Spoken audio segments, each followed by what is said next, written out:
All All right. right, let's keep going. Here's one that you really want to focus on. So let's talk about the competition slide. I hate these slides. I hate these slides. And everybody puts it. Now again, I love you, Gray Beam. I love you guys, team. This is no personal indictment on you guys. Here's why I hate these slides. Here's why I hate these slides. They don't tell me anything. Yeah, Now, this one doesn't. Here's why. Here's what the spirit of this slide is. The spirit of this slide is supposed to do this. And these slides have been around since the dawn of man, right? Here's what they're supposed to do.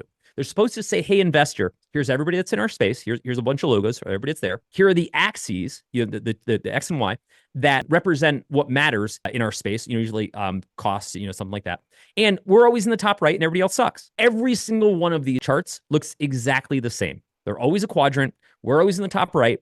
Everybody else is everywhere else. And guess what? No one in the history of history has ever understood why any of this makes sense, right? Number one, because everyone is always placed in the same spot in every single chart. In other words, Ed, if you and I were placed in one of these charts, we'd both be 6'5" male models in every single one of these charts, right? Which is bizarre because we're 6'5" male models, right? Which is incredible, right? It's hilarious to me how meaningless these charts are, right? What I'm trying to say, here's why these charts are so useless. Number one, nowhere on this chart does it say, here's what our customers care about.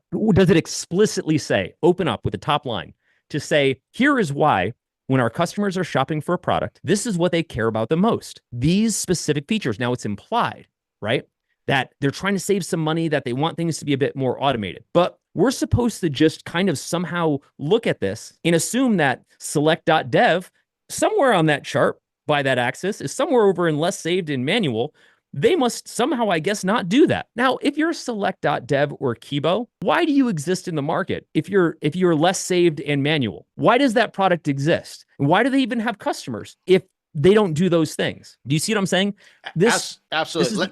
Let me illustrate for the founders here precisely what you're saying. Because at any point in time, you can rig this chart to totally say what you need it to say. And it's not really a competitive analysis. You're not saying we're thoughtful about our competition, we understand the risks, etc. So literally what's happening, let me pull out my trusty pen here. All right. What's happening is you basically said, this is good.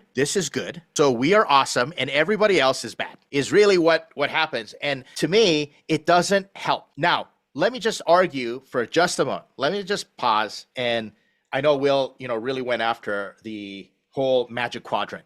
Just for a moment. Magic quadrants exist for a really important reason because when they're effective, they're really effective. The problem is they've been hammered to death and used so poorly that people have this revulsion towards magic quadrants. They don't mean anything. But I've seen magic quadrants and I've created magic quadrants that have gotten a lot of compliments from investors in stating, all right, if I've been thoughtful and I've said, this is how we are existing in a different space. We're not better than, but we exist in a different space in the way that customers care about, that they're looking for an alternative or we're filling a gap.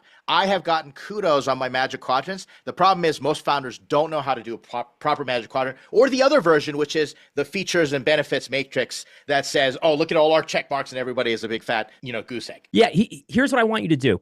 I want you to say what our customers need most right now is they need a service that will specifically optimize their code so they can reduce costs. But when they try to use these two other competitors, they get no automation, and so they can't reduce their costs. So they're totally useless to them. That's the competition slide. That's what they need to know, right? Yeah.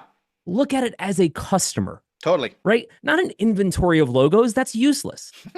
Just look at it and say, this is why customers are freaking out because they're trying to do this thing. And when they show up in the market and they try to do this thing, when they try to do it with our competitors suck. So they use us instead. That's the competitive slide. Tell that story. It's actually that simple. It's a great clip for a competitor slide. We're going to make sure that gets put out there for everyone to learn.